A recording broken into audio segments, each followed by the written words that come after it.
오늘 2023년 한국 선교 현황 통계조사 발표회 시작을 하겠는데요. 이 시간에는 GP 선교회 한국 대표로 섬겨주시는 김동건 선교사님께서 기도해 주시겠습니다. 선교를 명하시고 또 선교를 계획하시고 또 선교하시는 하나님 아버지에 감사를 드립니다. KWMA 한국 세계선교협의회 후원 가운데 한국 선교연구원 크림이 수년에 걸쳐서 계속해서 선교 통계를 발표하게 하신 것을 감사를 드립니다. 주께서 망대를 세우고자 하는 자는 먼저 앉아서 그 비용을 계산함으로 망대가 기초만 쌓고 완공하지 못하여 비웃음을 당하는 일이 없다 하라 하셨사온데, 참 저희들은 이런 부분이 또 많이 부족하고 믿음으로 한다고 하면서 각계 전투와 또 협력이 되지 않고 주먹구구식으로 사역해 왔던 부분들이 많이 있었음을 또 회개하고 고백합니다.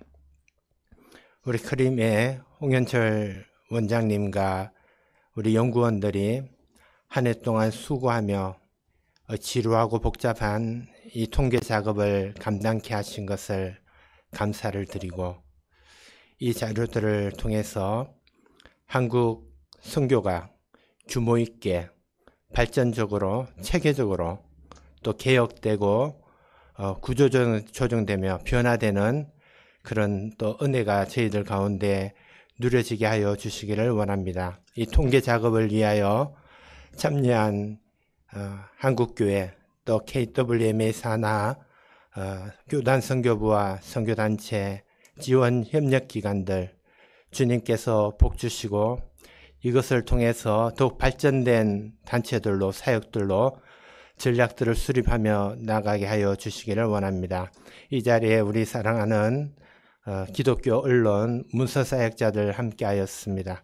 이분들의 수고를 통해서 한국교회 선교계가 아름다운 여론들이 조성되며 또 주님의 마음에 합한 전략들이 또 수립되며 격려되는 또 빛과 소금의 역할 잘 감당하게 하여 주시옵소서. 감사하옵고 예수 그리스도 이름으로 기도하옵나이다. 아멘. 이 시간에는 KWMA 강대영 사무총장님께서 인사 말씀 전해 주시겠습니다.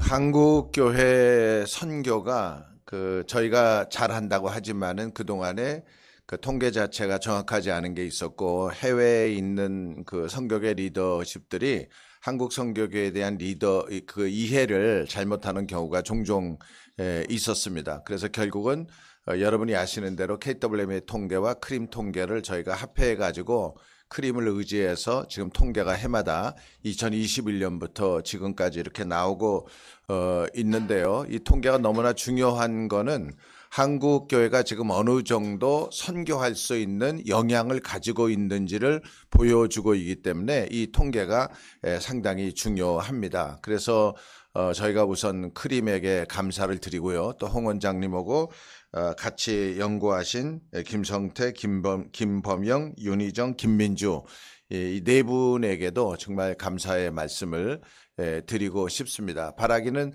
한국교회의 선교 역량이 어느 정도가 되는지, 또 한국교회의 지금 선교 현황이 어떻게 되는지 이런 것들을 바라보면서 이제 앞으로를 우리가 이제 생각해 볼 수가, 추론해 볼 수가 있는 거죠. 그래서 이제 어저께 저도 이 자료를 보고 읽어보면서 선교사님들의 그 연령 문제, 그 다음에 파송 문제, 이런 것들만 몇 개만 봤는데도 이 통계적인 추이를 바라보니까 금방 앞으로 한국교회 선교가 어떻게 되려는지 이해가 이렇게 지금 되어지는 거예요. 그래서 이 통계 발표가 어쨌든 한국교회 안에 잘 전파가 여러분들의 협력으로 전파가 잘 돼서 사람들이 이런 것들을 잘 이해를 했으면 좋겠다 이런 생각을 하고 이제 젊은 사람들이 마음의 부담을 갖고 더 선교적인 헌신이 이루어졌으면 좋겠다 이렇게 생각을 합니다.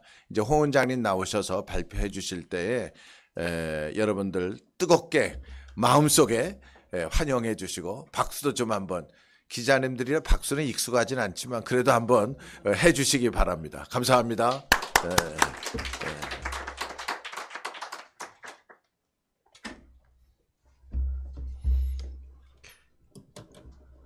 반갑습니다.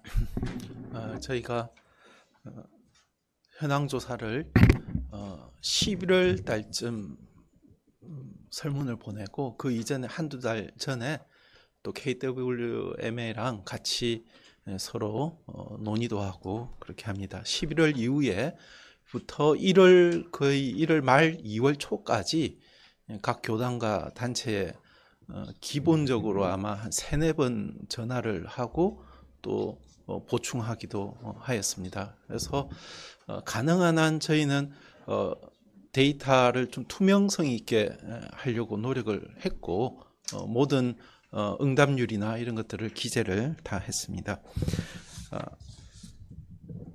저희가 2020년 통계입니다. 그래서 말씀하신 대로 총장님 말씀하신 대로 2021년부터 발표를 했는데요.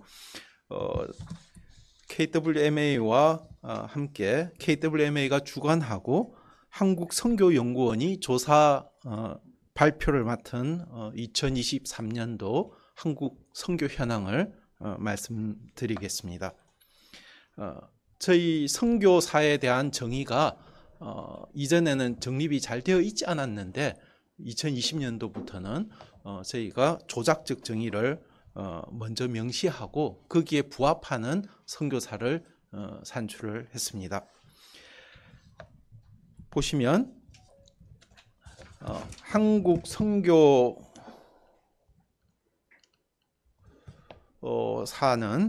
한국 국적의 장기 선교사입니다. 21,917명으로 통계가 나와 있고 선교단체 소속 선교사는 단기 선교사는 451명입니다. 그리고 지금 많은 선교단체에서 외국 국적의 국제 선교사를 파송하고 있습니다. 여기는 타국적 선교사로 이번부터 이렇게 명칭을 달리해서 발표하고 있습니다. 저희 통계 자료에는 보고서에는 타국적 선교사로 되어 있습니다. 950명이 나와 있습니다. 여기서 한국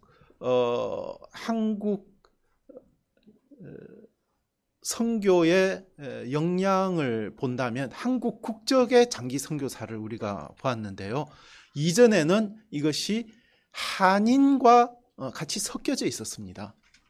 그래서 저희 조사에서는 미국이나 또 호주에서 하는 한인 그 선교사들은 빠져 있습니다. 따라서 이후에 한인 주도의 선교 운동에서는 따로 이런 조사를 할 필요가 있음을 밝히는 바입니다. 남녀 독신의 비율은 작년과 이전과 거의 흡사한 변화가 없는 상황입니다. 저희가 1인 가구도 늘어나고 해서 한국 사회가 선교 현장에서는 어떤가 이렇게 살펴봤더니만 큰 영향이 없었습니다. 그래서 왜냐하면 이제 부부들이 원래 많고 그러다 보니까 이 독신 비율은 크게 눈에 띄지는 않았습니다. 장기 선교사의 연령 분포는 매우 중요합니다. 저희 미래 선교를 위해서 이 연령 분포가 우리 전략을 수립하는 데에도 중요한 요소가 되기 때문입니다. 한국 선교사의 연령 분포를 보시면 저희가 조사했던 2020년부터 23년까지의 조사를 기재했습니다. 보시면 화살표로 표기를 했는데 조금씩이나마 29세 그러니까 50대 이하는 각 세대별로 전 세대가 조금씩 줄어들었습니다.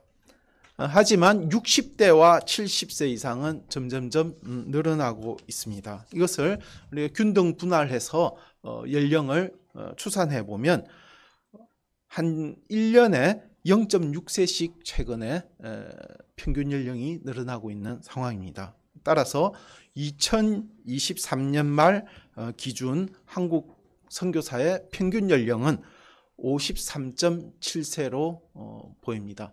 53.7세면 그 시대에 가지고 있던 사고관이나 생각들이 또 지금 새로운 세대와 좀 사뭇 다릅니다. 따라서 좀 더 연령층이 낮아질 필요가 있습니다. 이것은 이전에도 한번 발표를 한 내용인데요. 여기는 분포 비율입니다.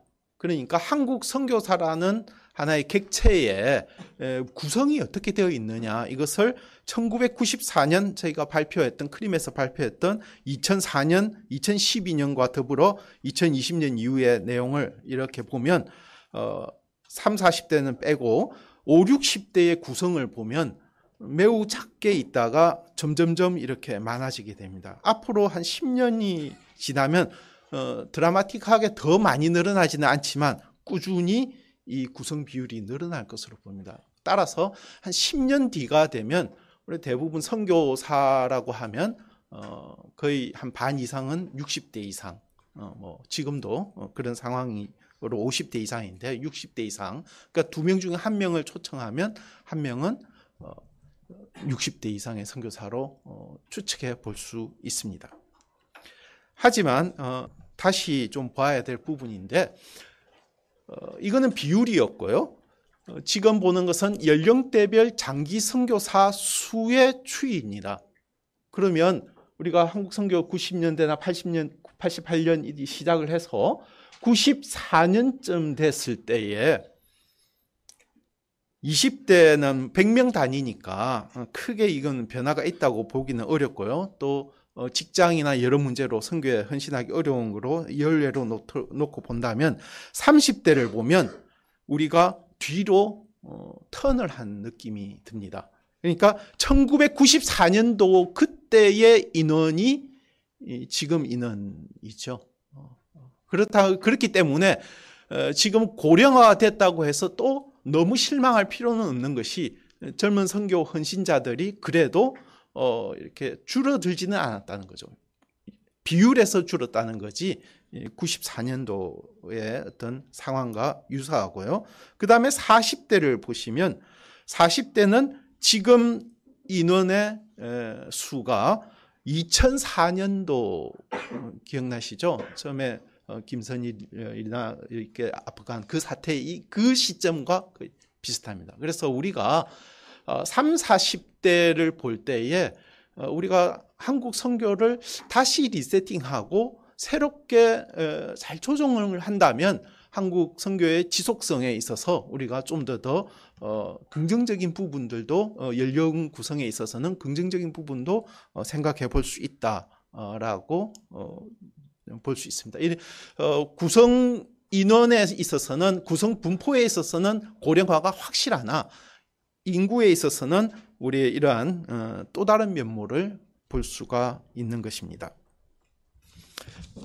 지금 은퇴 선교사 같은 경우는 2020년부터 은퇴 선교사를 정확하게 저희가 질문을 했습니다. 대부분 선교단체에서 은퇴 선교사를 질문하면 누적된 은퇴 선교사들을 대부분 답을 많이 한 경향이 있는 걸 발견하고 저희가 당해의 은퇴 선교사만 산출을 했습니다.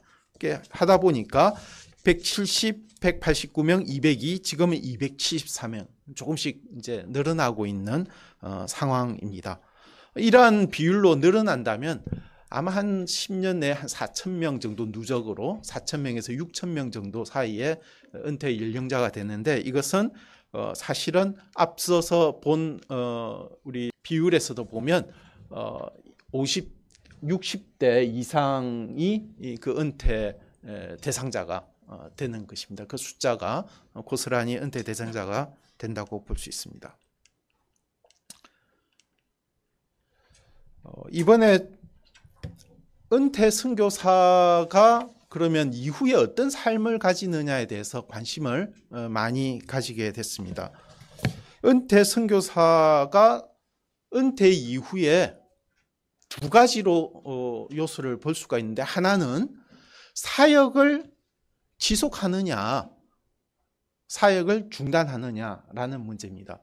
이 사역을 지속하고 중단하는 문제는 어떤 분들은 부정적으로 볼 수도 있고 어떤 분들은 긍정적으로도 볼 수 있고 또 다양한 측면이 있기 때문에 평가하기는 쉽지 않습니다. 두 번째로, 은퇴 이후에 그렇다면 이 은퇴 선교사가 국내에 머무느냐 해외에 머무느냐라는 문제가 있는데, 은퇴를 한 이후에 계속 사역을 지속하는 은퇴 선교사는 70% 정도가 해외에 거주를 한다는 것이죠.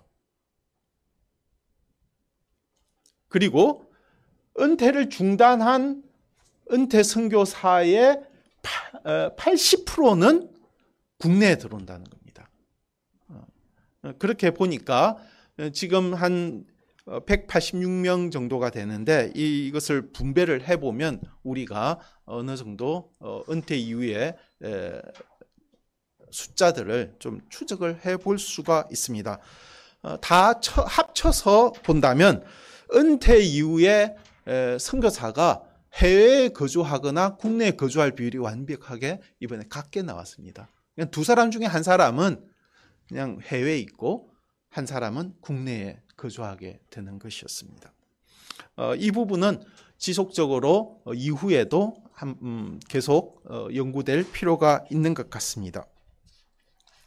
이번에 중요하게 저희가 질문을 단체마다 하게 된 것은 뭐냐면, 그렇다면 은퇴 관련하여서 선교 단체의 재정 대책이 어떻게 수립되어 있는지 보았습니다. 가장 공적인 은퇴 대책으로 여겨지는 기초로 여겨지는 국민연금에 대해서 물었는데, 가입 규정이 없는 곳이 83곳이 되었고 가입 원칙이 34곳이 되었습니다. 가입 보조가 4곳밖에 되지 않았습니다. 사실 2000년대 이후에 좀 모범적인 파송교회 같은 경우는 선교사를 파송하면서 선교사가 국민연금을 들게 하고 거기에 반은 교회에서 지급하는 부가로 이렇게 보조를 해주는 경우를 보게 됐습니다. 그것을 한 2000년대부터 했던 한 20년이 된 선교사들은 어느 정도 은퇴 이후에 도움을 받을 수 있는 상황으로 파악이 되었습니다.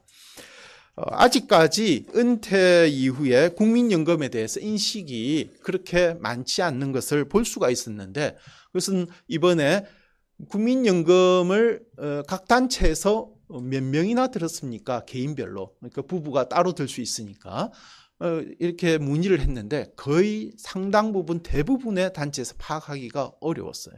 그러니까 선교사에게 다시 질문하고 해야 되는데 미리 그것을 파악해 놓지 못했다는 것입니다. 두 번째로 개인연금 관련 단체 규정도 중요하다고 생각합니다. 그러나 매우 낮은 가입 원칙이 5곳밖에 없었습니다. 세 번째로 은퇴 이후에 응급금 문제는 상당히 많은 금액이 아니더라도 적은 금액이라도 매우 중요한 요소라고 파악이 됩니다. 왜냐하면 국민연금과 개인연금 그리고 퇴직금이나 응급금 자체가 아예 없는 선교사들은 스스로 은퇴 이후에 대책을 마련해야 합니다. 따라서 50대 이후부터는 은퇴 이후의 삶에 대해서 고민을 하게 되고 사역 전환이나 여러 가지 소명이나 사역의 지속성에 영향을 미치게 됩니다. 따라서 이것은 부정적인 영향을 미칠 가능성이 크기 때문에 이것을 오히려 단체 차원에서 시스템적으로 갖춰놓지 않는다면 한국 선교 전반에 있어서 큰 부담으로 다가올 것으로 예상이 됩니다. 보면 은퇴 이후에 퇴직금 및 응급금을 조금씩 생활비를 지급하는 것은 교단 및 단체 운영이 28개와 위탁 운영 4곳이었습니다. 여기에 대부분이 사실은 대부분 선교사 한 3천 몇 명의 선교사들이 혜택을 받는데 여기에 4천 명, 3천 몇 명이었네요. 여기에 3개의 교단이 응급금을 제도를 가지고 있었어요. 저희가 1,000명이 한국 선교에 1,000명이 넘는 선교 단체는 4곳입니다. 하나에 원래 5곳이었는데 한 단체는 이렇게 900명대로 떨어졌고 4곳인데 3개의 교단과 하나의 초교파 단체입니다. 그래서 세 교단은 1,000명이 넘는 세 교단은 응급금 제도를 운영하고 있었어요. 그래서 상당히 많은 선교사님들이 혜택을 받는데 인원이 적은 소규모 단체들은 이렇게 그걸 하지 못했어요. 하지만 데이터를 자세히 보니까 소규모라 하더라도 위탁을 하는 경우들도 있었고 스스로 이렇게 관리를 하는 단체들도 꽤 있었습니다. 그리고 하나의 1,000명이 넘는 하나의 초교파 단체는 원래 전문 직업을 가진 선교사님들이 가장 많은 단체이고 이렇게 멤버 케어가 거의 할 이유가 없는 어떤 전문적 직업을 가진 단체이기 때문에 은퇴 이후의 삶에 대해서 특별한 대책이 필요 없는 곳이었습니다. 따라서 어떤 면에서 보면 규모가 있는 500명이나 1,000명 이상 단체들은 반드시 이 부분을 생각해야 되고 규모가 작은 단체라 할지라도 여러 단체가 함께 한다든지 아니면 협의회 같은 곳에서 주도해서 이것을 같이 운영해 갈 필요도 있다고 생각이 듭니다. 2023년 사역 중단 선교사가 발표가 되었습니다. 이 비율은 사실은 2004년도와 그 이전에 한국 선교사 중도 탈락 비율과 유사합니다. 그때는 한 3점 몇 %였어요. 근데 3점 몇 %지만 그때는 은퇴도 같이 포함이 되어 있었어요. 지금 저희는 은퇴를 제외한 것이기 때문에 비슷합니다. 하지만 이것이 꾸준히 조금씩 늘고 있다는 사실은 우리가 유의해서 보아야 될 필요가 있습니다. 선교사 이번에 사역 중단 요인에 있어서 각 세부 항목을 조사를 하고 그 세부 항목을 저희가 귀납적으로 이렇게 그룹핑을 해서 6개 정도 그룹을 나눴습니다. 따라서 그룹이 혹시 또 다르게 그룹을 할 수 있도록 저희가 세부 항목을 따로 적어 놓았습니다. 여기 보면 이전에는 아주 크게 방지할 수 있는 중도 탈락, 그러니까 사역 중단, 방지할 수 없는 이렇게 불가역적으로 이렇게 할 수 있는 그런 사역 중단이 있었는데 지금은 그것은 관리 차원이고 복합적 차원으로 일어나는 개인들에 있어서는 아주 다양하게 일어나기 때문에 저희가 6가지 정도 카테고리를 가졌습니다. 여기 보면 전통적으로 가장 많은 사역 중단 요소가 갈등입니다. 단체 갈등인데 이 기타 개인이 좀 많고 갈등은 한 30 정도 되었기 때문에 그렇게 두드러진 요소로 전통적인 데이터와 비교했을 때 크지는 않았습니다. 이번에 눈에 띈 것은 사역 및 직업 변경이 눈에 띄었습니다. 이것은 작년 데이터에도 조금 높았지만 재작년 코로나 때는 매우 높았습니다. 목회 전환이 한 60 몇 명이 됐었고요. 직업 전환이 한 10 몇 명이 됐었는데 코로나 이후에 좀 잦아들어야 되는데 여전히 작년보다는 더 많은 사역 및 직업 변경이 있었습니다. 여기를 보시면 이번에는 연령별로 그러면 사역 중단을 한 요인을 좀 보기 위해서 연령별로 한번 구분을 해봤습니다.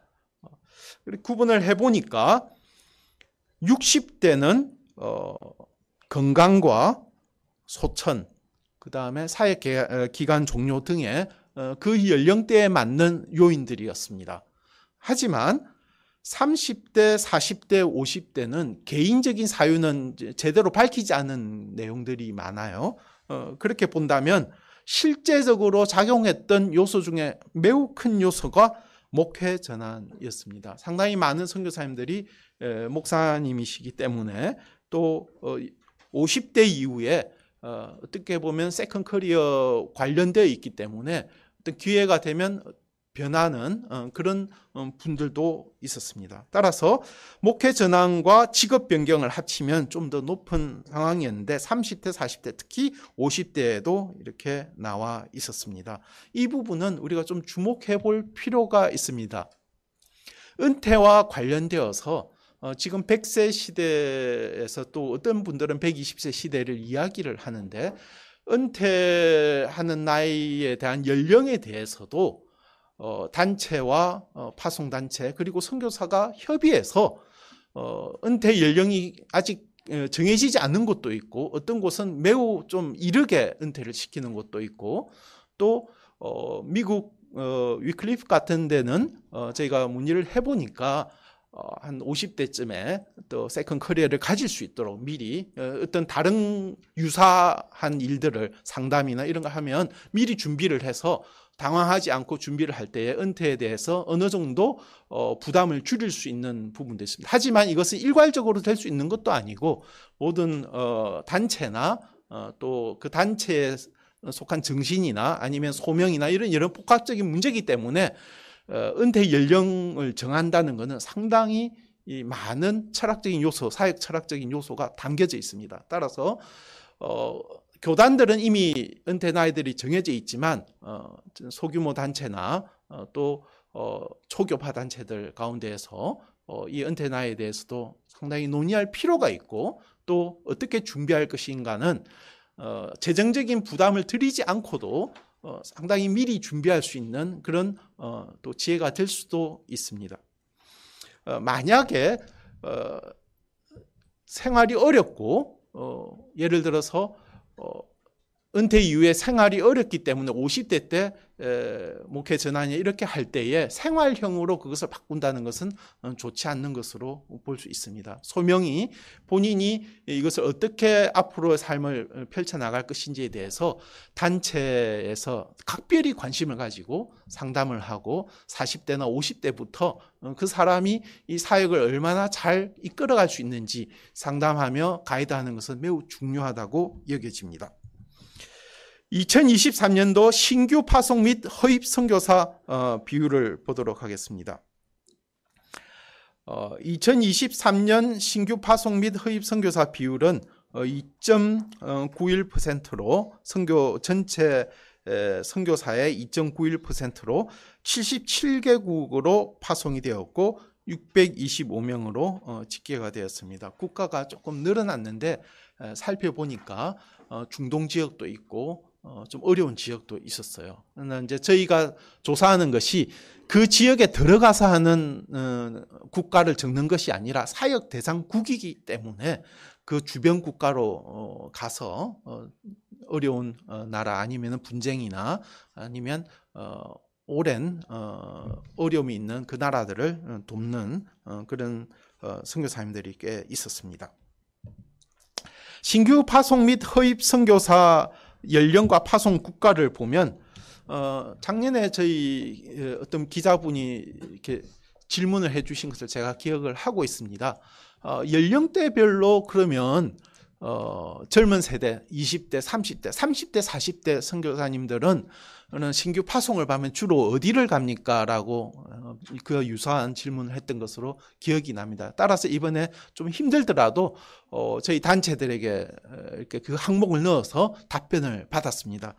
답변을 받아보니까 30대, 40대, 50대가 조금 많은 신규 선교사인데 40대가 가장 많은데 그 중에서 한국 국내 사역을 이제 이주민 사역이나 본부 사역을 위해서 16명이 신청을 했고 동남아 아이구 매우 또 큰 나라인데 그 나라의 기회가 좀 많이 있어서 13명이 가게 되었고 일본도 전체적으로 늘어나고 있는 상황이었습니다. 왜냐하면 30대, 40대, 50대 공히 다 일본이 들어가 있었습니다. 그리고 중동에 있는 T국, 그리고 중동의 J국, 필리핀 등지로 나와 있었습니다.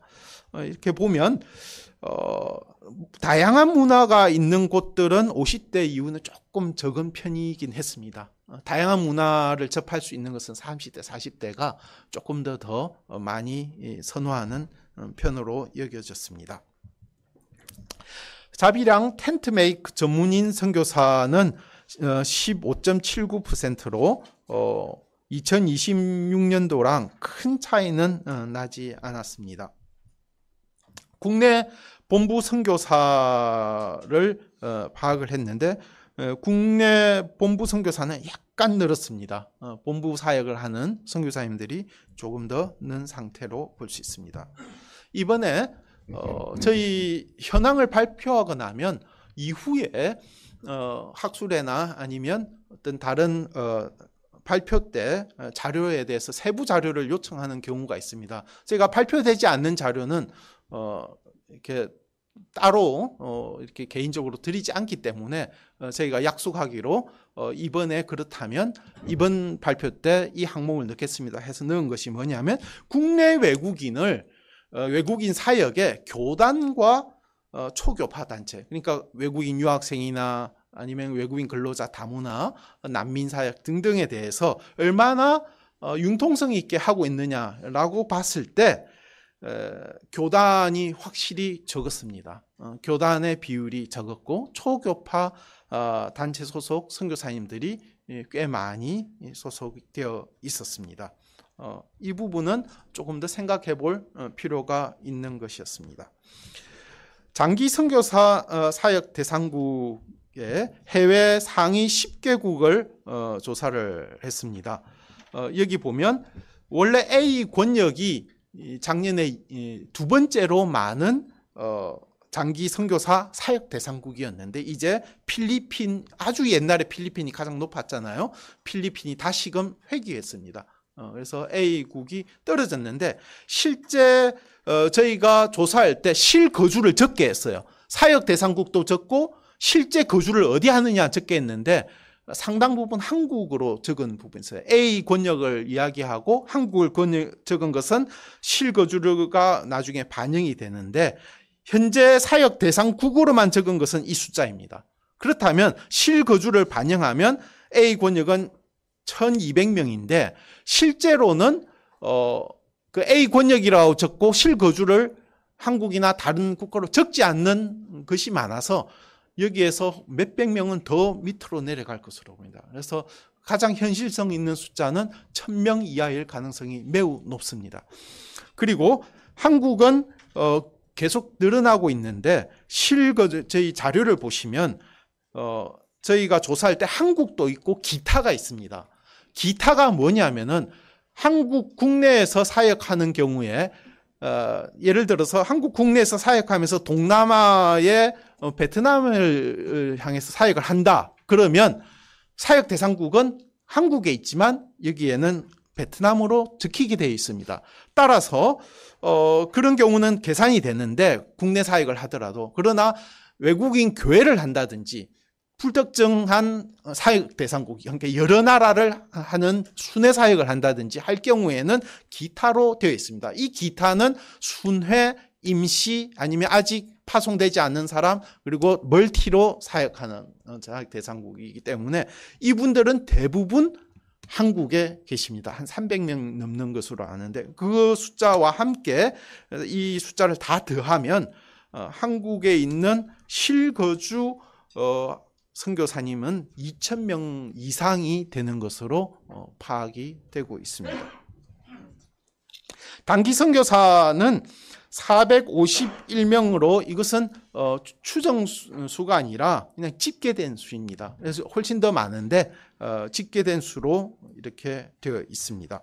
단기 선교사는 사실은 여기보다도 교회에서 1년 이상 보내는 분들도 꽤 있습니다. 여기에서는 저희가 1년과 2년 사이에 있는 단기 선교사이기 때문에 숫자가 좀 그렇게 많지가 않고 2년 이상은 장기 선교사로 규정하고 있기 때문에 저희가 볼 때 단기 선교사 숫자는 이전부터 거의 비슷한 숫자를 유지하고 있습니다. 타국적 선교사는 매우 중요합니다. 저희가 다문화를 이루기도 하고 또 한국 선교가 비서구 교회들을 돕는 그러니까 지금 비서구 교회에서 한국 교회랑 같이 선교에 이렇게 애쓰기를 원하는 곳이 꽤 많이 있습니다.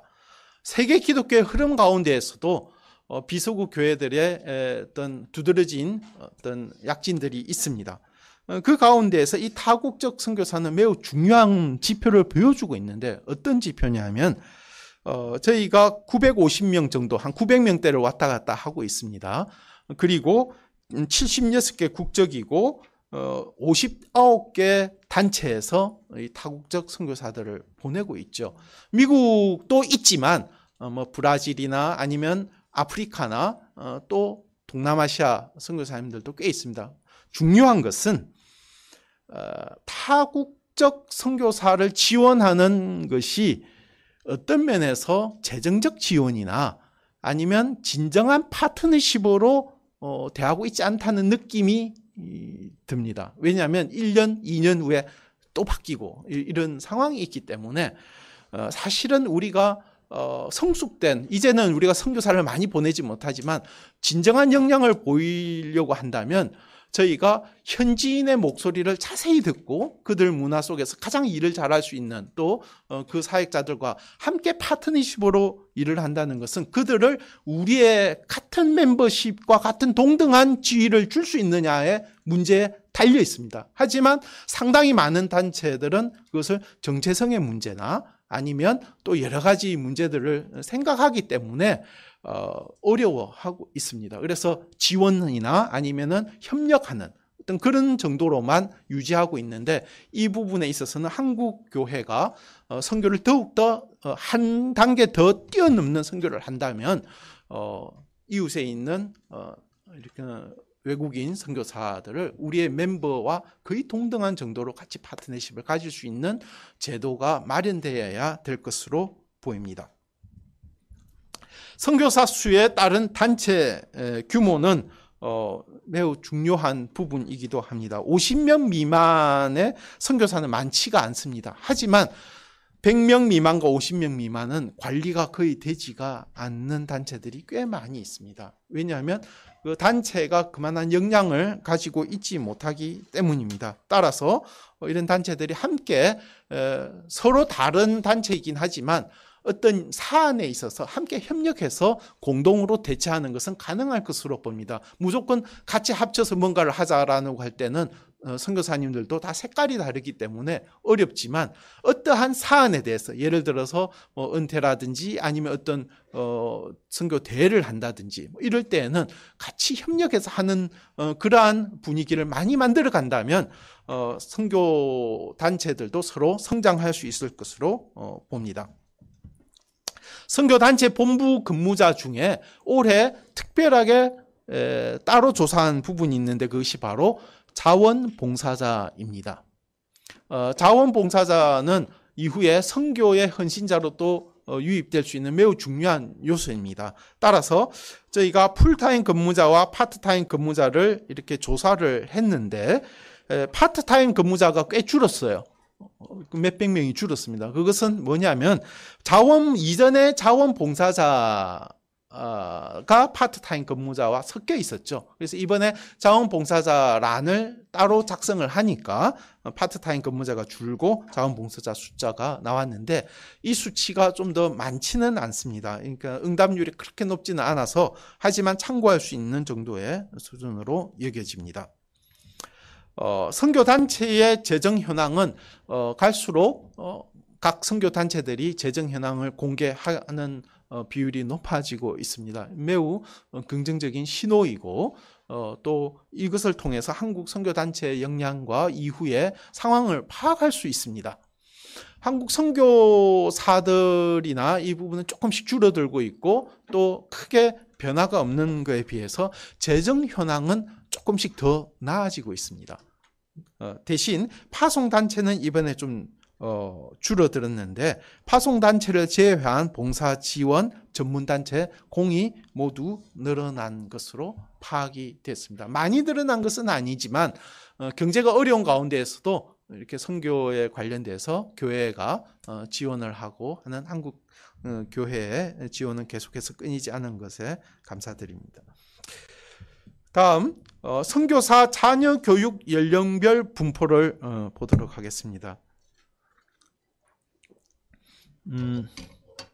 여기 보시면 취학전 아동, 초등학생, 중고등학생은 계속 줄어들고 있습니다. 그러나 대학생과 취업 연령 이상은 더 늘어나고 있는데, 사실 성인 MK가 되고 좀 더 나이가 좀 더 많이 든 MK들은 또 이 여기에 포함이 되지 않았기 때문에 37.6%보다 더 클 수 있습니다.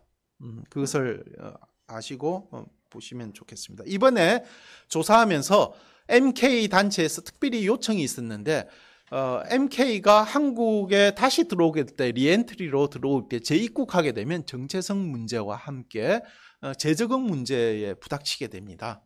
이 선교사 자녀들을 도와주는 부분이 매우 중요한데, 얼마나 들어오는지에 대해서 파악이 잘 안 되기 때문에 이번 요청해서 조사를 했는데, 지난 3년간 조사를 해서 숫자가 나왔는데, 퍼센트가 오히려 좀 더 나은 거기 때문에 퍼센트로만 했고, 보고서에는 인원도 포함이 되어 있습니다. 해외 대학 진학률이 한 40%가 되고요. 국내 대학 진학률이 60% 정도가 되는 것으로 나타났습니다. 따라서 갈수록 국내로 들어오는 선교사 자녀가 조금 더 늘어나고 있다고 생각할 수 있습니다. 임시 귀국 장기 선교사는 880명이고 작년에 비해서 개인적인 사유는 조금 더 늘어났어요. 조금 더 안정화됐다는 겁니다. 사역지 환경에 부득이한 사유는 조금 더 줄어들었습니다. 이 부분을 보시면 코로나 이후에 점점점 안정되어가는 상황을 볼 수가 있습니다.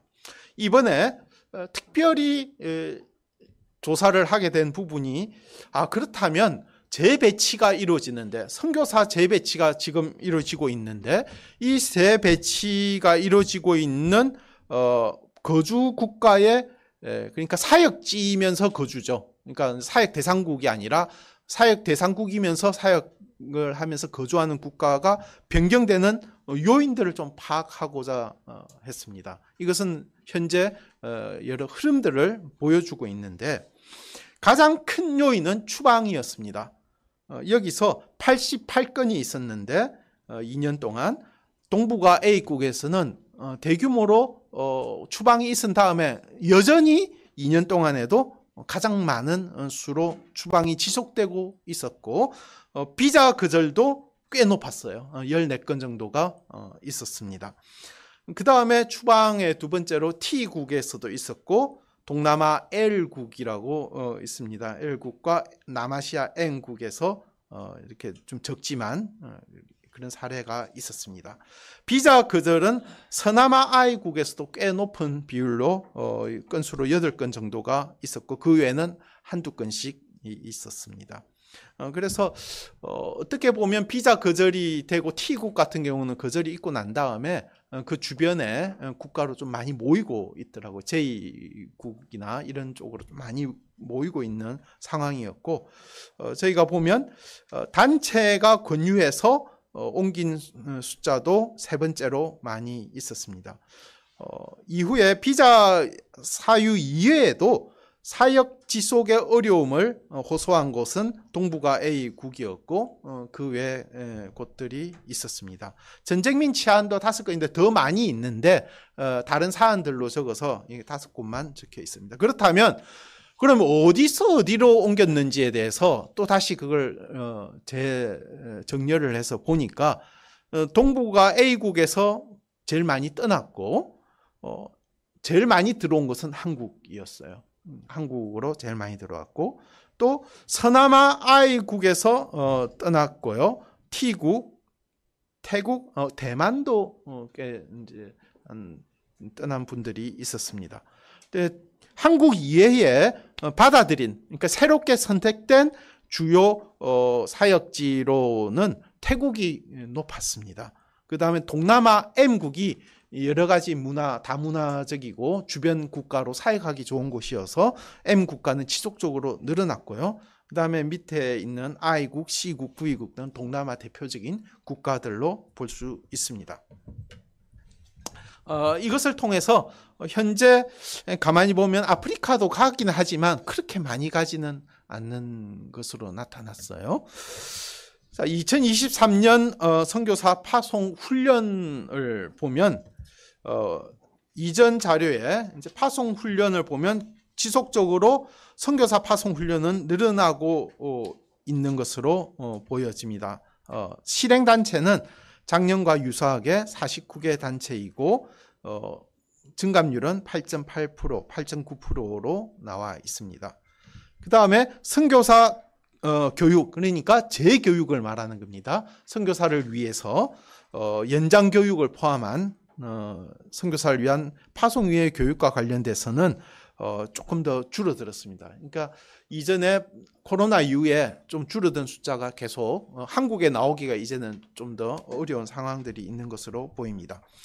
하지만 선교 관심자 정기 선교 교육은, 그러니까 이제 선교 단발성의 선교 교육이 아니라 정기적인 선교 교육을 하고 있는 선교 단체에서 하는 교육을 실행 단체가 51개인데 6,000명 정도가 이것을 받게 됐습니다. 근데 여기에 하면서 저희가 연령대를 정확하진 않지만 기록해 달라고 했습니다. 그렇게 하다 보니까 선교 정기 교육에 관심 있는 연령대가 어디일까? 근데 50대가 높았어요. 근데 큰 차이가 없었어요. 22%, 20% 정도니까 20대, 30대도 거의 비슷한 수준에 있었습니다.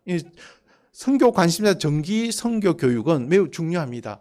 왜냐하면 이를 통해서 선교에 관심을 단발성으로 갖게 되는 게 아니라 지속적인 교육을 통해서 갖게 되기 때문에 이것을 잘 활용할 필요가 있습니다.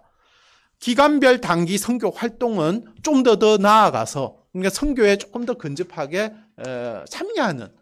참여하는 활동이 어느 정도 되느냐 이렇게 보게 되는 건데, 아래의 표는 단기 선교 활동의 기간별 참가자 수인데 작년에 1년 미만의 단기 선교 활동은, 그러니까 1년 이상은 단기 선교사로 보고 있죠. 1년 미만의 단기 선교 활동은 5,000명 정도가 되었습니다. 5,065명으로 집계가 되었는데 보시면 1, 3주가 거의 2배에 가까운 숫자가 늘어났습니다. 그러니까 1, 3주 단기가 늘어났다는 건 단기 선교로 여름이나 이런 데 선교단체를 통해서 가든지 아니면 선교단체에서 주관하는 단기가 늘어났다는 거죠. 여기에 특성을 잘 보여주듯이 20대가 74%였습니다. 이렇게 동원하기 좋고 또 그런 연령대로 나왔기 때문으로 분석됩니다. 그러나 4주 이상에서 6개월 미만은 좀 줄어들었어요. 그런데 작년에 1,500명 정도가 된 거는 한 단체에서 좀 대규모로 한두 단체에서 한 경우가 있었기 때문에 보고, 그 재작년을 보면 거의 비슷한 숫자로 볼 수가 있습니다. 4주에서 6개월 미만이 사실은 좀 더 늘어날 필요가 있습니다. 여기에 긍정적인 신호를 보면 20대가 44%, 40대, 30대. 그러니까 5, 60대보다도 4주에서 6개월 미만의 헌신의 경험을, 그러니까 선교적 경험을 하게 되는 숫자들이 젊은 세대가 많이 있다는 것입니다. 6개월 이상 1년 미만에도 보면 50대가 좀 더 많을 것으로 예상이 됐는데 20대가 84.8%로 더 많았고 30대가 8% 정도가 되었습니다. 따라서 우리가 본다면 젊은 세대가 선교 교육이나 선교의 참여에 인색한 것이 아니라는 것입니다. 문제는 선교적 참여 이후가 문제라고 보여지고, 많은 청년 선교 단체들이 이렇게 어려움을 호소하는 것은 끝난 다음에 가이드를 해주고 싶어도 각 선교 단체에서 그것을 피드백을 받고 팔로우업을 해줄 수 있는 제도나 시스템이 마련되지 않다. 그렇다면 이 말은 뭐냐면, 단기 선교 경험은 내가 그런 의사가 있는데, 예비 후보자인데, 그러나 선교단체에서는 선교 훈련과 모든 것이 준비된 사람, 신학과 모든 게 준비된 사람만 받는 그 단계부터 시작을 하니까 그 중간 사이가 비어 있는 것입니다. 따라서 이 부분을 어느 정도 구체적으로 설계하고 선교 젊은 세대와 함께 이것을 참여하면서 같이 걸어가면서 상담하며 할 수 있는 단체들이 많이 늘어날 필요가 있다는 것입니다. 결론 및 과제를 말씀드리겠습니다.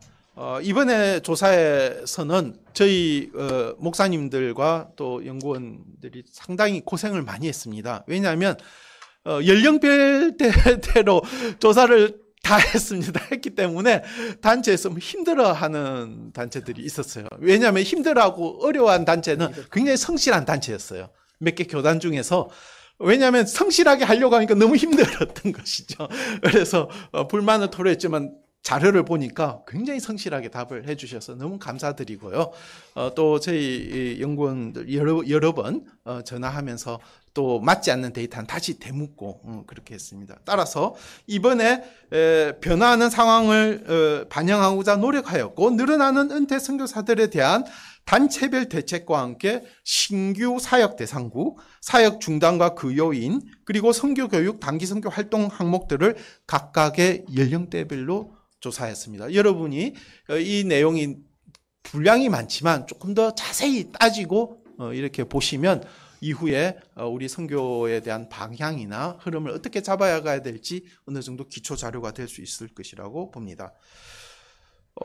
특히나 장기 선교사 여기에 발표는 하지 않았습니다. 발표는 하지 않았는데 보고서에 보면 이전에는 해외와 국내를 합쳐서 했는데, 그래 예를 들어서 국내외 난민 사역 이렇게 적어놨는데 이번에는 국외에서 난민 사역을 하는 분, 국내에서 난민 사역하는 분. 응답률은 좀 더 낮아지긴 했지만 조금 더 입체적으로 볼 수 있도록 만들었습니다. 따라서 왜냐하면 국내에서 사역하는 선교사 수가 많아졌고 항목이 많아졌기 때문에 두 개를 합쳐서 했을 때 좀 어려움이 있다는 피드백을 받아서 이번에는 국내와 국외로 나누어서 저희가 발표를 했습니다.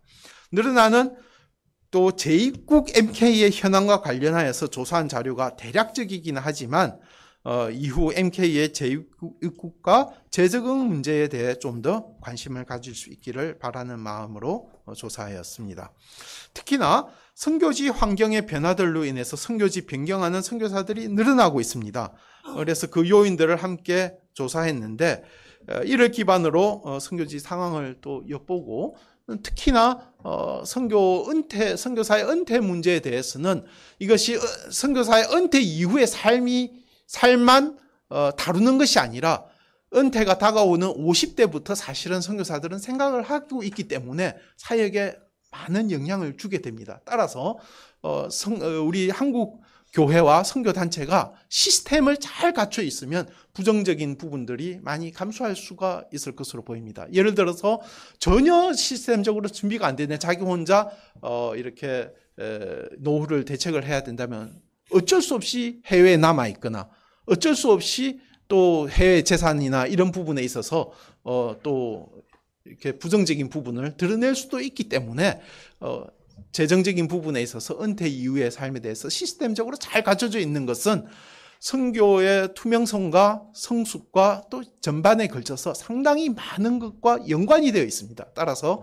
이 은퇴 문제는 연령부터 시작해서 많이 토론을 할 필요가 있다고 생각됩니다. 어떤 단체는 선교 연령을 확 줄였더라고요. 그 은퇴를 빨리 하더라고요. 그래서 오히려 불편하겠다 싶었는데 오히려 그분들은 재적응을 해서 그 사역을 잘 이어가고 은퇴 부담을 줄이는 걸 봤습니다. 하지만 이게 또 다 일관적인 건 될 수가 없죠. 어떤 데는 더 늦게 하는 게 좋을 수도 있고, 그래서 이것에 대해서는 논의가 필요한 상황입니다.